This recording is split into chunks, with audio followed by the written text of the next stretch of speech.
Okay. We can wait a few seconds for people to join, and then we'll get started.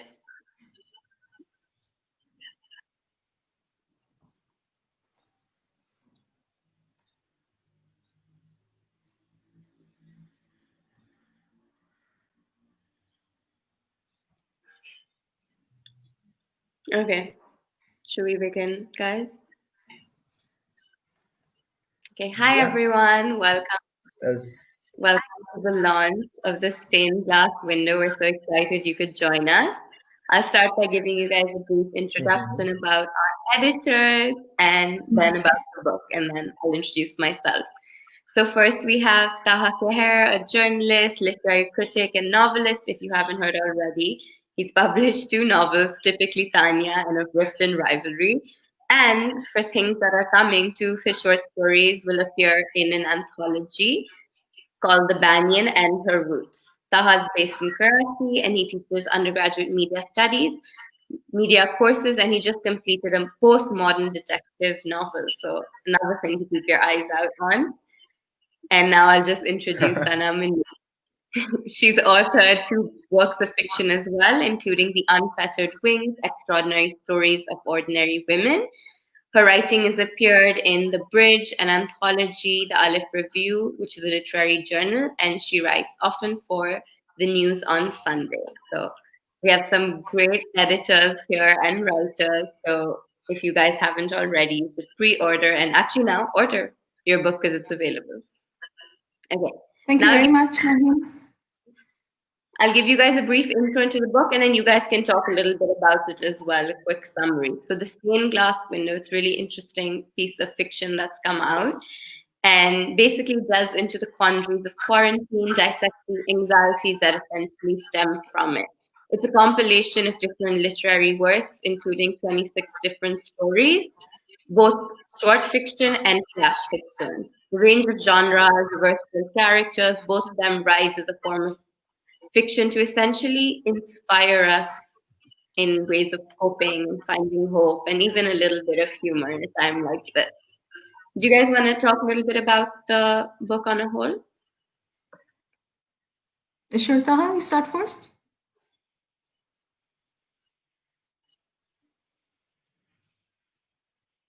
Taha? Anna, why don't you begin? All right, it's a collection of short stories. It's a collection of short form fiction and flash fiction. We had reached out to different authors or those people who we thought would love to contribute to the book, and I'm glad that a lot of people have. There are 26 stories in there. There's flash fiction, there's short form, and as far as the techniques are concerned, there are lots of techniques there. There's the unreliable narrator, like there's Mahin's story. It has a unreliable narrator, and it's a very good story. There's a translation in there. There are playwrights who have contributed. There are journalists or editors. There are poets, seasoned writers, and the purpose, I think, it was just to first. I think it was more personal. To be honest, it was more like to get engaged into some literary pursuit, because a lot was not going on that end. But then when we started engaging with people and we started asking people to contribute, and then it became more like a task that was quite uphill, and that just it became just something more than personal. It became something quite diverse, and I'm glad that we did this, and I'm very thankful to those people who contributed. Definitely. Taha, do you want to continue?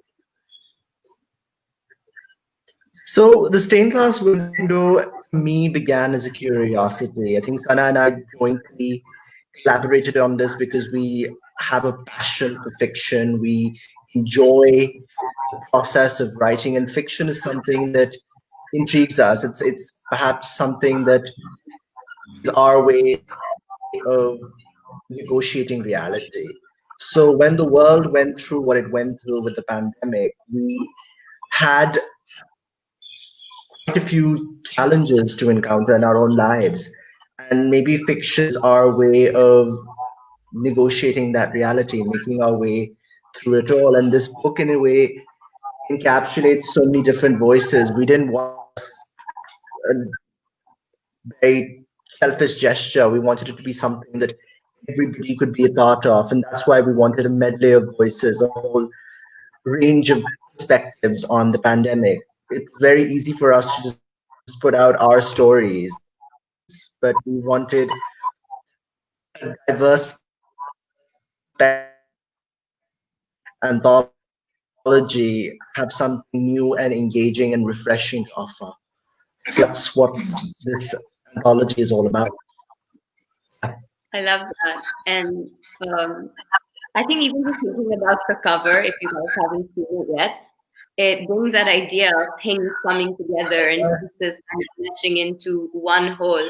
And that actually brings me to my next question, which is just, you kind of touched upon it a bit, Taha, but the importance of finding fiction in a time like that, when all of us were deep in the thick of lockdown. I think that's when you reached out to a lot of the writers. And that's why I love the idea of so many different writers, so many different times and spaces coming together, because in a time of isolation, fiction was that one thing that bridged the gap. So I want to talk a little more about the focus and importance of clinging to fiction, be it as a journalist when you are constantly writing stories in regarding the reality of things. When you take it and look at it through the lens of fiction, what does that mean? So, as a journalist, as a writer, as a reader, and as an editor, what would you guys say about that? Who goes Sana, first? Interesting Yeah. question. Sana, would you like to go first? Yeah, sure. Okay, since this question is directly pointed at fiction alone, I think fiction or non-fiction, I think they actually just depend on the reader, what the choice is. So it's not just fiction that helps you through. It's just, I think it's books. So the circle that we function in, or the circle that we belong to, we are connected on different platforms, through social media. So I think it was easy to spot those people or engage with those people who had been continuously posting ever since the city went into lockdown. There were a lot of people who were posting about their reading habits or what they had found solace in. There were some people who were reading about other lockdowns and other pandemics that have happened in the past. But then there were some who were escapists who really didn't want to engage with any of the lockdown or pandemic issues of the future or the present or the past, and they were just indulging into poetry or escapist literature. So that's I think that all those things, all this connectivity and relativity has a lot to do with how we approach people and how people responded. It's like it's a continuous cycle. You have to say that you don't really know which dot is going to connect with which one, but then it does. And fiction, I think, fiction or non-fiction or books, I think generally speaking, it's not everyone who would find solace in books. So being readers or writers, there are certain writers in this book who have been readers throughout. They have not really been published before, but I mean, I'm very glad that they got this chance to, and they took the plunge. They took the plunge to actually say yes to the offer. Fiction or non-fiction or books, I think they're important to those people.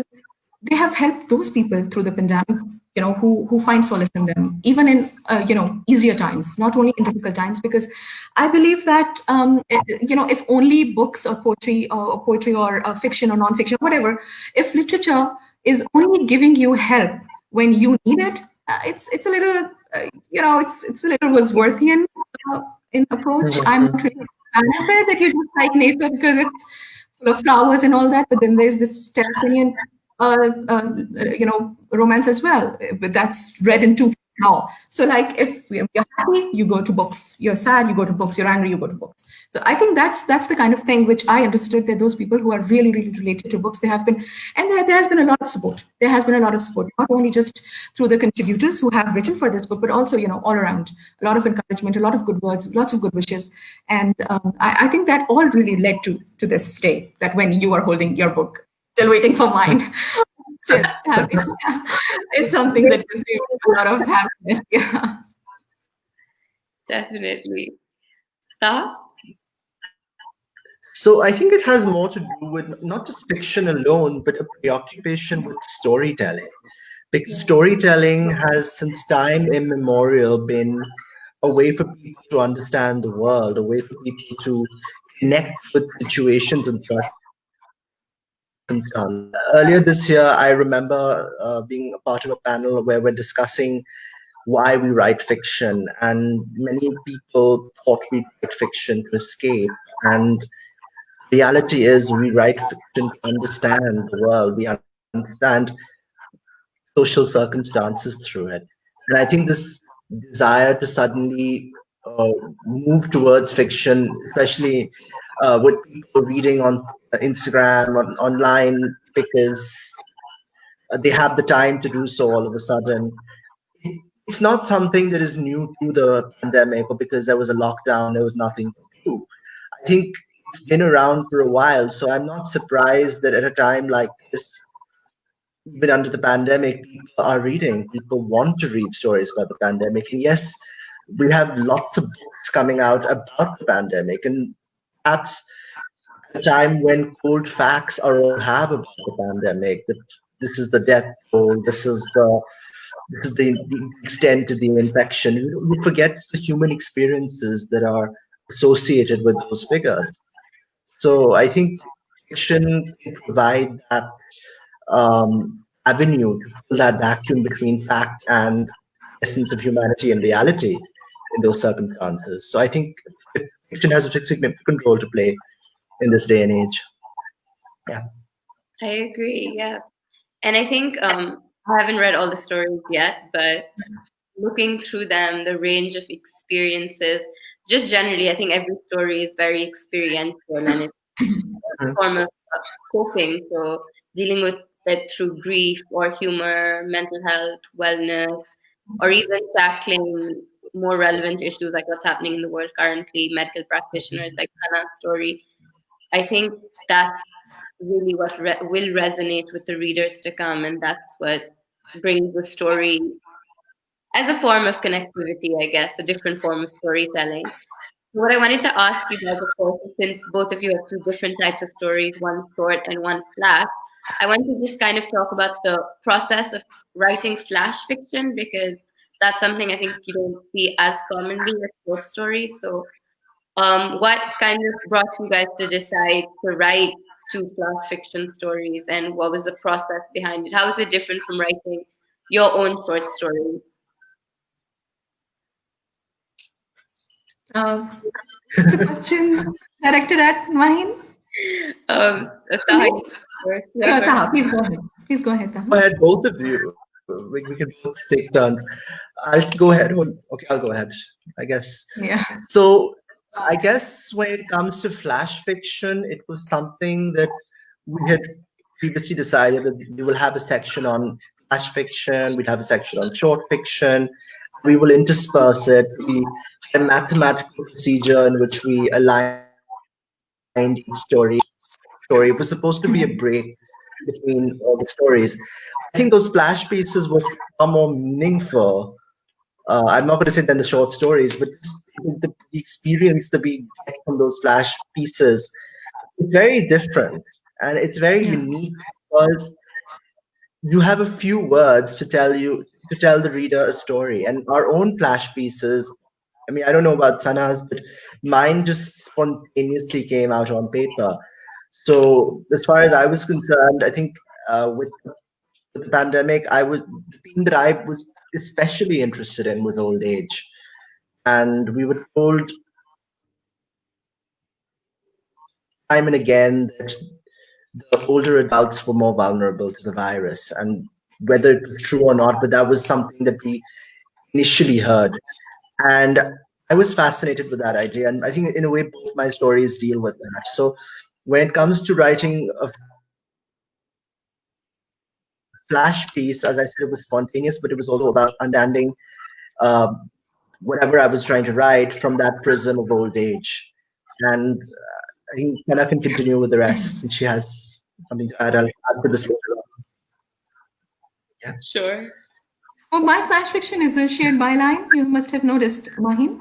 The reason is that Zafin, she's written so much in the earlier days of the pandemic. She had written so much about the experiences and the threats that the doctors and nurses, the hospitals at large, they were facing. So those stories, when I just read them, there were several. I just realized that this is something that really needs to be translated into fiction. And I must say that it took me a day or two to get through all of those stories that were written by Zofine herself. But then, the flash fiction itself didn't take much time. I think it was under 1 hour or something. But the thing is that the trick about writing flash fiction is that it's not like writing other bits of fiction. You don't really follow any rules. It doesn't really have to have, always, it does not have to have a start, a middle, a big, an end, and then you don't have to be very like with it. It's not like that. It's just a chunk of reality. When you sit down after finishing writing a bit of flash fiction, you could add several passages above. You could add several passages below. That's how a flash fiction works. But then you choose not to.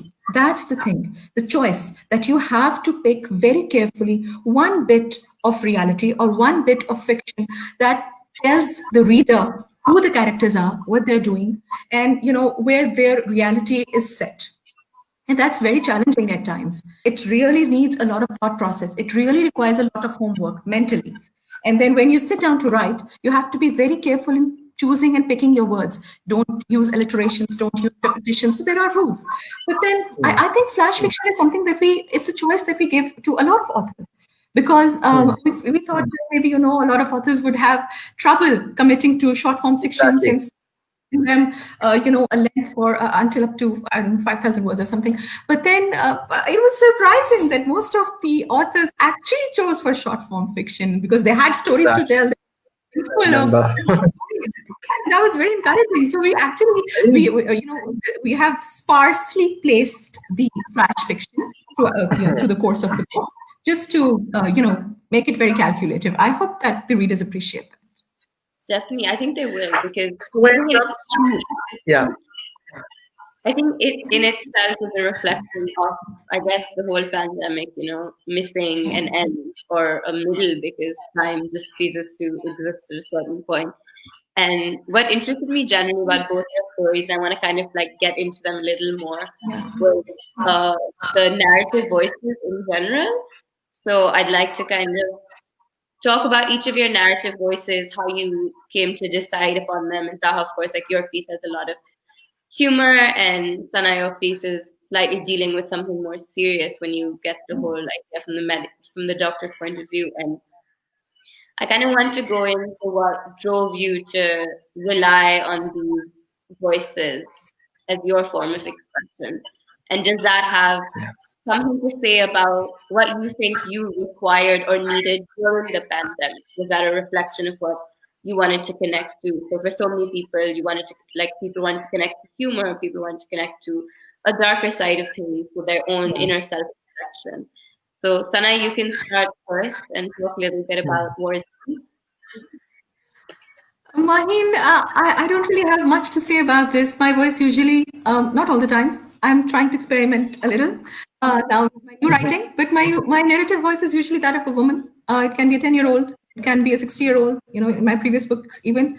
The 10 short stories, they all have women protagonists, female protagonists. So I think these two stories also have female protagonists. I think that's something that is I'm trying to divert a little from here. That's it. I think that's how I find my narrative voice. That writer's narrative voice depends on a lot of things, on a lot of observations, a lot of experiences. For example, in this story, the short form fiction, which is set in a hospital or something, it's a doctor story. I had to speak to a lot of doctor friends, both men and women, to see or hear or listen from their own first-hand experience of how they have been coping with the pandemic at hospitals, while every person was being told to stay at home. My children were at home. I mean, everyone was being told that you have to stay at home, just do that. But then there were people who had to go out. They didn't have a choice to stay at home. I think they had to work double shift. The doctors were one of those. Nurses were one of those. We have been listening to these stories on TV. We have been reading these stories in the newspapers. So I also had to venture out to one of the hospitals that was, it was specifically designated as a COVID center or something like that in Lahore. So I had to go there and I had to see how things. So finding a narrative voice is not always just it's just not a call from the back of your mind. It involves a lot of things. So if you need interviews, there are interviews, and then you decide. I spoke to male doctors, but then it was the female doctors and the female nurses who actually, they appealed to me, and I thought that, their stories need to be told. So that's it. Great. So, as far as this book was concerned, we were changing different hats every now and again. We were editors, then we were writers. So, in mid editing submissions, we also had to produce our own work. And the fact remained that I turned out my flash fiction piece before I wrote my short fiction.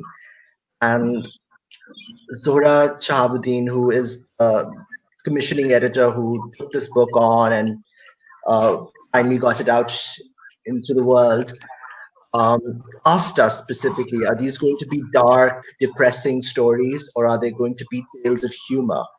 And at that point, I was wondering, okay, I'm dealing with this concept of old age. I'm fascinated by it at this point. Everything I have to write about it, does it have to be so depressing? Does it have to be bleak? So that's when I turned out my short fiction piece, which was a little humorous to the extent of being um, bizarre at some points, because I had no idea where all of this was coming from. I had decided consciously that both my flash fiction and short fiction pieces would be from the third person perspective, because me, writing about the pandemic was an act of exploring curiosity and seeing what the world was doing at this particular point in time. It was easy for me to work with a first person voice, but I felt that my curiosity drove me to write from the third person perspective. Therefore, I kept both stories third person narratives. And Sana was talking about visiting a hospital. I actually did a lot of research on Google weddings, lockdown weddings. And I asked a lot of people what happens at these weddings, because I didn't have the privilege to be invited to a lockdown wedding on Zoom. So I had to really ask people, because weddings in our part of the world are idiosyncratic events where people kinds of things doing all kinds of things. Surely there was some latitude for some madness at these weddings. So I had to ask when I heard these horribly, I mean, disastrous stories of things that happen over Zoom, with people saying whatever they wanted to say, Zoom bombers emerging from nowhere. I said, this is a story unto itself. And I said, okay, sure, I'll write it down. This is interesting. So that's what I had to do. I think what Sana said, it doesn't really come from just creative impulse alone. It comes from research. It comes from a sense of awareness as to what you want to depict. And then you have your story. And it's almost like a magical process. But when you're done with it, you feel so relieved.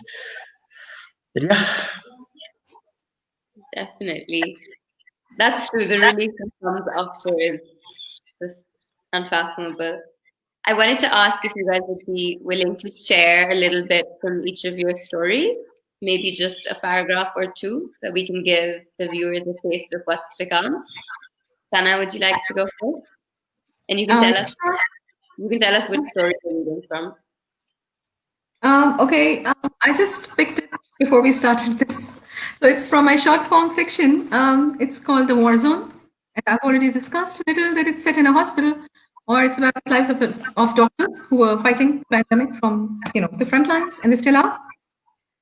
Okay, so this is one passage. I just randomly picked it. The bus that took her from home to work was chock-a-block with people. She counted the various ways she could have contracted the virus. From the pole she touched, as she looked around for a seat, the seat in front of her, which she had just put a hand on to adjust her bag in her lap. The seat she sat on, the lady sitting next to her, the lady sitting across the narrow aisle, she stopped counting. To keep her hands busy, she rather grabbed her phone to look up for face shields, surgical gloves, and masks for herself at online retailers.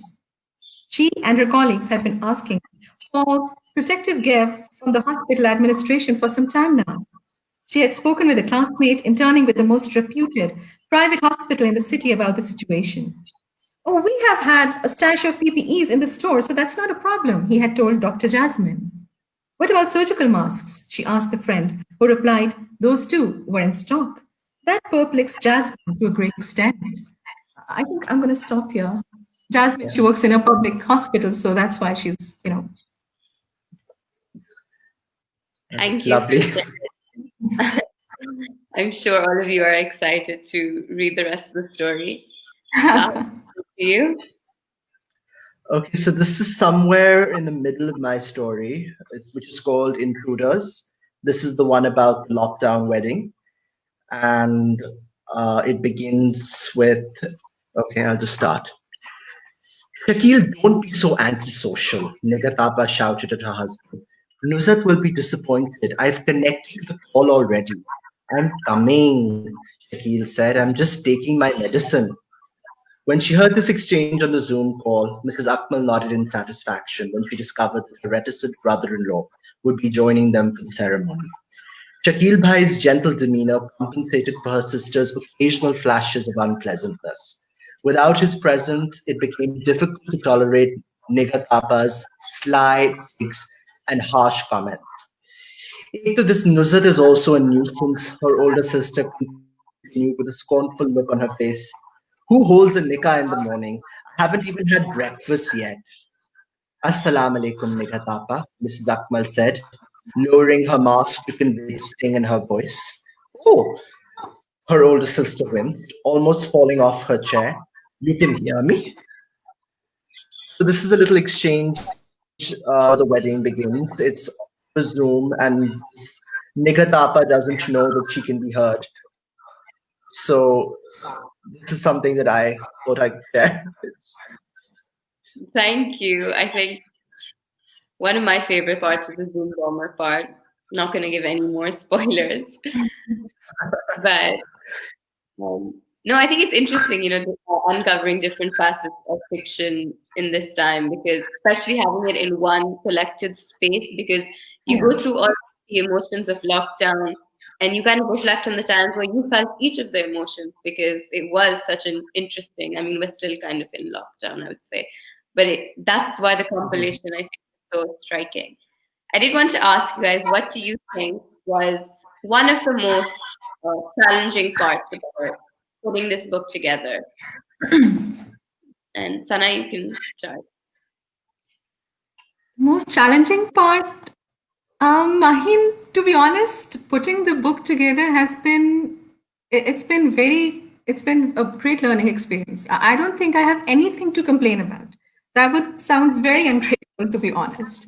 I mean, reaching out to people, engaged, keeping busy. I had, there was so much going on at that time. My children were attending school from home. I had just let off all the household stuff. So I was managing domestic duties on my own. And then there was always this to fall back upon. This was like a safety cushion. This is something that helped me maintain my sanity. The most difficult part, I'm going to say this, was only the wait that has ended today. I think we submitted this book in August, and until then, from to here, that's been the most trying time, because when is it coming? There were so many people. It was not just me or Taha or to worry about the book. There were so many people who were so eager, who were so keen, and they were looking forward to the publication of this book. And they would be asking questions all the time. And I understood and I appreciate that they were so eager and they had faith in it and faith in the editors. So I think that's been a little difficult, but I'm glad that's over too. Of course, and I'm guilty of that also, Taha, asking you. I know. What about for you, Taha? No, you can ask me a question. It's perfectly fine. I think this was a very cathartic experience, because this is something I could fall back on as well. Something that gave me a lot of joy. I began the session talking about our shared love for literature and fiction in particular. And when we were putting this book together, I think the thing that I was most concerned about initially was that would we be able to capture a diverse spectrum of experiences in one book? I was just thinking now we have a compiled version of this book and everything is fine. We love it. But there's so many other stories that could have been told. I mean, I know of someone who had COVID and he was in a room that was haunted. And I thought that would have been an excellent story to include in this anthology. And my only concern was, are we going to be really capturing the essence of everyone's reality? And I realized, you know what, we can't do that because every experience is different. But I think there were no challenges as far as that was concerned. We worked symbiotically. It was something that just came together, and we were lucky because our work ethics were fine. We were perfectly, like, in sync when it came to work. This was our, as Sana said, our safety net, the forest we could run to after all the other things that were going on in our lives. So Great. And I think, yeah, definitely storytelling always continues. There's too many stories to kind of bracket them in one form. mhm. I was really interested with the poem you chose for the beginning, but and if you want to kind of talk about that decision to have it there. Sorry, Mahin, I couldn't get to you. Are you talking about the poem by Mm-hmm. Mehwaj? Yeah. Yeah. Okay. So I reached out to Mehwaj. I mean, I've known her for some time. I truly appreciate what she's doing for with the Aleph Review. It's an amazing literary journal. So I just reached out to her and asked her if she would like to contribute, and she was like, yes. And well, it turns out that when she sent her submission to me, it was a poem, and I was overjoyed to have it because she's a poet, and it also poetry means a lot to me, and I was glad that this poem could be actually be used as an opener or as an introduction to the whole book, because she quite, since you must have read it but the readers haven't, the book quite captures the whole essence of poetry, of the pandemic itself, and the threat a person might feel about or giving it to others or suffering from it. So it's a beautiful poem. So it was not planned, but I'm glad that Mevish sent it in and we could make it part of the book. We Yes, needed I love that. I think splitting the book I up think to a there poem, was a having that, certain, yeah, it was great. It was a great opener. It just kind of very artfully and carefully depicted the feelings that yes, will yes, later it's on lovely. pop up in the book. Taha, do you want to add something? we were Or actually shall I cut you off? surprised because there was a certain prescience to that poem. Uh, Mavish hadn't read any of the submissions, and even so, she was able to capture everything that other writers were talking about. So it was just the perfect introduction. Yeah. And she talks about the joys of it, the sadness. It's a very lyrical poem, something that we had to include. And it had to be somewhat separate from all the other stories because it just was the perfect opener, the perfect way to begin. It was the Bismillah moment for the book. So, yeah. Definitely. I think it worked out perfectly. And I would, if you guys don't mind talking about it again, a bit more about the cover, and we discussed it in the literature festival session, but I would like to talk about it a little bit more because I think it's something so fascinating the way it connects so much with the story. Do you want to Uh-huh. decide how you came upon the idea for the cover and even the idea for the title a little? We can just briefly touch upon it. Mhm. Anyone Now, you want want to to go go first? first? I was about to ask you the same, but it's all right. I think in glass window. Are you talking about the pictorial imagery? That's what you're talking about.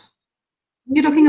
Both that and Yeah, okay, like okay. That just came to us. That's something that came to us in a very, very, very, very simplistic, minimalistic way, and we thought that it would be very good to have something circular, on the cover. That was something that just because it represents so many things. The globe. represents the clock. It represents kind of day and night, and I'm glad that the designer, he really understood and rather, he emphasized on what we had in mind, and he just went ahead with, the girl with the mask and the day and the night going, coming. I think it's a very, it's very detailed. It's not, these details were not really decided by us. It was the designer. We have to give the credit to him, of course. But we just wanted a stained glass thing.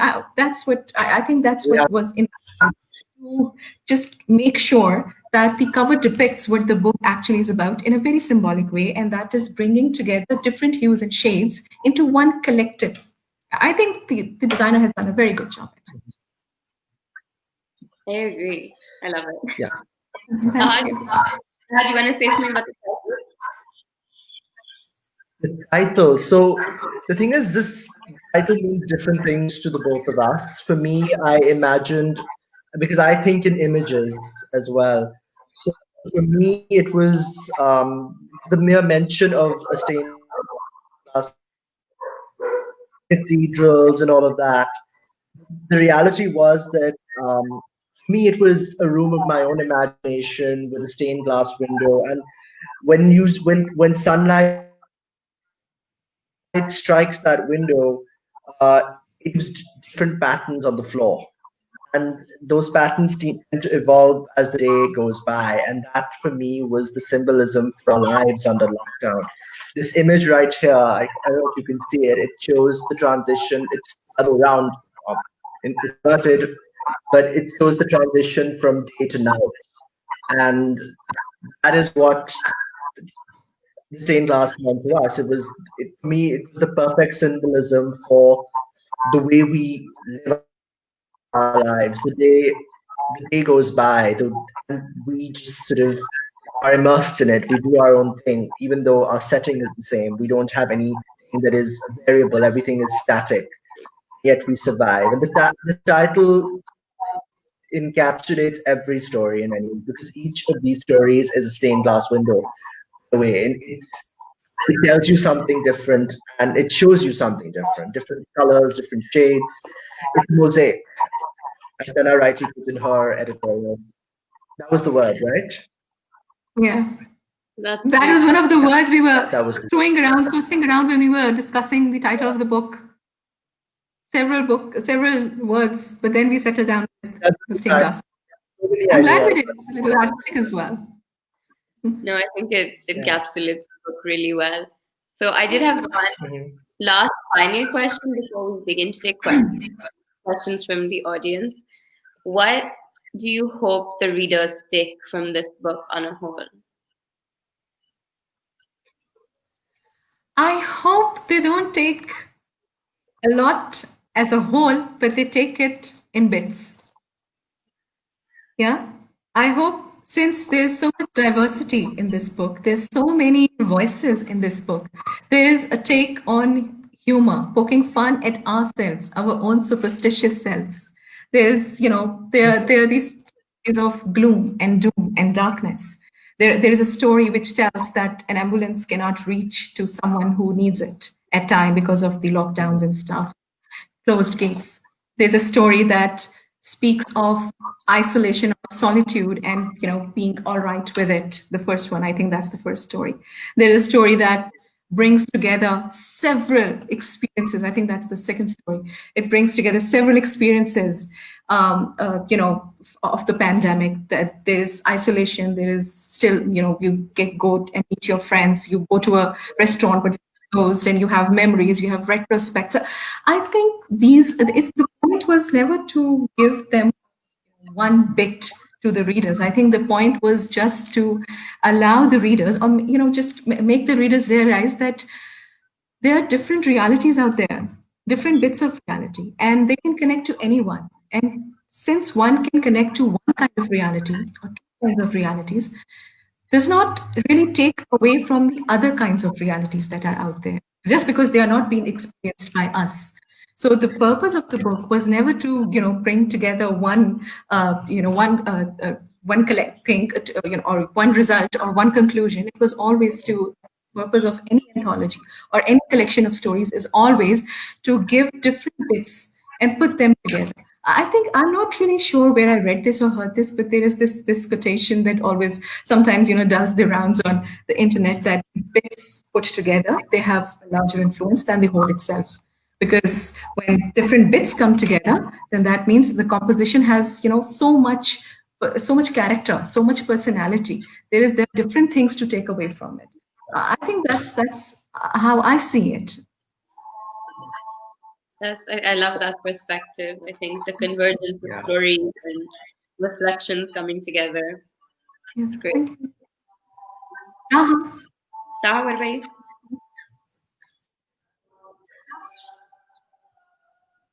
Oh, I think he might be frozen. Yeah, he might, I think, looks like. Okay, we can wait a minute for Taha. Meanwhile, I think we can start taking questions also Yeah, from the. please go ahead. Yeah. If you have a question, just pop it down and we'll start answering them.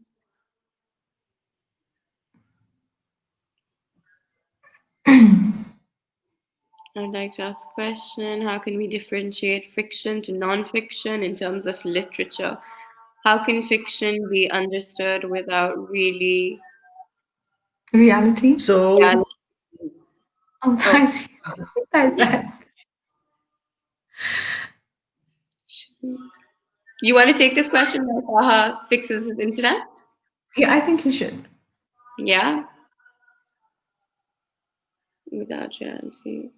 I think that just comes from greater instinct sometimes. It's when you sit down to pen a narrative down and you make an active effort to pencil. There's this thing. It's called verisimilitude. That it's when you write in a form that's like reality, but it's not reality or realism. And I think that's what a lot of writing captures. At least for me, I follow that stream of consciousness form of writing, and I think it's clear that there's a distinct difference between my reality and fiction. Yeah. Yes. Sana, I what saw about? that in your story as well. oh, I saw that in your sorry story. about that. No, Oh, no, I'm glad you're back. So we can have the I'm question back, could yeah. we? We can have a question back. Taha, I can just kind of convey it to you as well. It was about the distinction between reality and fiction. You can all see it. right. Yeah. It's really quite small. Okay. It is, yeah. So, who would like to begin? Yeah, we're waiting for you to answer the question. Okay, I would like to ask, okay, how do we differentiate between fiction and non-fiction in terms of literature? How can fiction be understood without reality and vice versa? That's an interesting question. I think there is a very clear-cut distinction between fiction and non-fiction, but for me, fiction is dealing with a medley of voices. Non-fiction is dealing with hard facts and cold realities. And I think I personally enjoy working with fiction more because it allows me the opportunity to venture into the unknown. Whereas nonfiction, when I do write it, is something that I know everything about before I'm writing it. So the exploration is almost predefined. Yeah. But yeah, It's a good question to ask journalists and novelists. exactly, exactly. Definitely. Sana, what about your take on the question? Mahin, fiction and non-fiction are worlds apart. Yeah. Yeah, It's I don't know what to say here. Fiction has its own thing. Fiction is like, when writers have put their imagination, their experiences, and their observations into storytelling format. Yeah. And nonfiction is when you are just talking about how things are there, out there. So, they all have different genres, both of them. I think the other part of the question was something that would have rather invoked interest. Without reality, looking at Yeah, it was fiction. about how reality and fiction, they have a connection. I think they sometimes they do and sometimes they do not. I mean, not all genres deal with realism, and that's fine. That gives Yeah, I mean, there's a a specific diverse genre flavor. that deals with it. Yeah, exactly. So realism and but if in terms of this book, this question is being asked since we have been very realistic about this. Um, all the stories are set in realism. Then I think that is that just depends on the kind of book one is reading or writing. I mean, if genre demands realism, then realism is going to be there. If the genre doesn't demand, and there's no need. Dystopia doesn't need realism. Speculative fiction doesn't need it. So I mean, sometimes imagination, sometimes realism. I think that depends on the genre. Exactly. But since we were telling stories of the pandemic, so they had to be set in realism. We did have another question. I think it's Sorry. gone now, Yeah, but it yeah. was, I saw Zofine's comment. Thank you for being here, Zofine. Thank you so much. do you think fiction around the pandemic will become the norm, or is this trend timely? Well, I think our lives are going to be colored by this pandemic for many, many decades because it's radically altered the nature of our lives right now. And I think there will be a long-term impact. So maybe this is our World War II moment Yeah, I was where going to say maybe, the same thing. yeah, I was just about to give a reference to the war literature, but exactly. I don't. To be honest, I don't think there's some people who categorically state that we want to stay away from all this sickness and all the pandemic and lockdown stuff. There are writers, there are readers. So I think it could go both ways. I mean, there has been literature on sickness and pandemics and the Spanish flu and the black fever and the plagues and all that. There has been, but not all of those have been read. I mean, even those who enjoy classics, maybe if they want to stay away from these or steer away from these things, then maybe they will. So it can go both ways. I think that this Exactly. has already taxed us so much, that to see this kind of book or this kind of genre 10 years is, I see it's a little difficult to see that, some Yeah, novelist writing about the pandemic 10 or 20 years, it's going to be, I maybe. don't, Yeah. it's just a matter of choice, I guess. It It might could, just be in the backdrop, if anything. I think that's what I Yes, feel. yes, that could be it. A psychological That thing could be it. about Psychological. about being imprisoned or things. Yeah, that could definitely I think it resurface. definitely will continue, though. People will continue to have a lot of Yeah. shared trauma relating to the pandemic. And of course, writing is a way to live through trauma. And just generally, after moments of darkness or isolation, a lot of literature, fascinating, interesting, shaking literature, stems from it. I think after any, like, before the Age of Enlightenment, Renaissance, Romanticism, we had all of Yeah. these periods. So I think the literature will continue to speak for itself. It depends on the writers and readers what they choose to write, Yes. what they choose to read. Yeah. Exactly. Yeah. We can take another question now as well. But I'm interested to see, though, definitely. Can you add the list of contributing authors to this description of this video? Or we could name them. Right. Yeah, you guys can name them, I think. Go ahead, Taha, you have the book. Definitely. I have the book. I'm going to name them. Um, I guess I'll go in ascending order. Why not?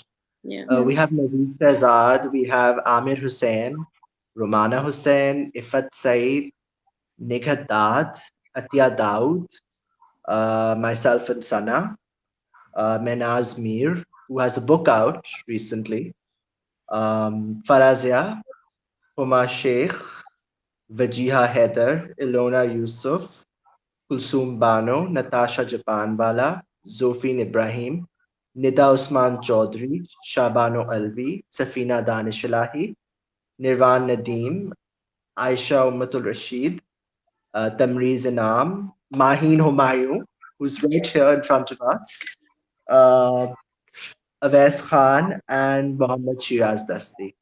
So, And Mehwash Amin as well. and Mehvish, I think I started from The like fiction part. Yeah. one below the intra. Yeah, Nevish Amin, we've discussed her poem as well. Yeah. So that's 27, 26 authors in total, and 26 experiences that you might want to dive into. the beauty of a short story is that as I was saying this before I got disconnected, was that they take you into separate, almost self-contained worlds. So I think that's what a book like this could be. Like the takeaway for any reader would be that these are stories that you can immerse yourself in. And as Sana said, just because you could relate to one and can't relate to the other, that doesn't negate the one you don't relate to in any way. It's an experience. It's something that people went through. So yeah, Definitely. I agree. Okay. If we don't have any more questions, anything you guys would like to say, aside from, of course, everyone, you should order your copies or go get them.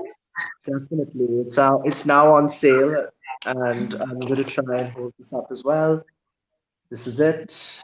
The stained glass window. It's here, Sana. Finally, it's I'm Congratulations happy. to the two of you. Yeah, And I'm sure same to everyone you. is looking forward to it.